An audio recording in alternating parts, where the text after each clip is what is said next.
જનમત ન્યૂઝમાં આપનું સ્વાગત છે। વડોદરા શહેરની દિવાળીપુરા નવીન કલેક્ટર કચેરી ખાતે 77માં પ્રજાસત્તાક પર્વ નિમિત્તે મામલતદાર અશોક પરમારના હસ્તે ધ્વજવંદન કરવામાં આવ્યું હતું। વડોદરા શહેરની નવીન કલેક્ટર કચેરીના પરિસરમાં 77માં પ્રજાસત્તાક દિવસ નિમિત્તે મામલતદાર અશોક પરમારના હસ્તે ધ્વજવંદન કરવામાં આવ્યું હતું। આ પ્રસંગે કલેક્ટર કચેરીના તમામ અધિકારીઓ કર્મચારીઓએ ઉપસ્થિત રહી રાષ્ટ્રધ્વજને સલામી આપી હતી।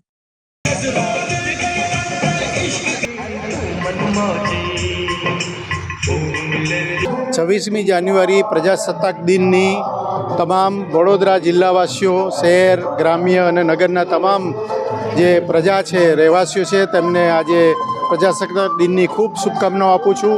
અને જે શહીદોએ, નામી અનામી શહીદોએ દેશ માટે જે કર્યું છે એ આપણે અવર્ણનીય છે। તેઓને પણ અત્યારે સલામ કરું છું। જય હિન્દ, જય ભારત। અશોક કુમાર પરમાર, મામલતદાર એને।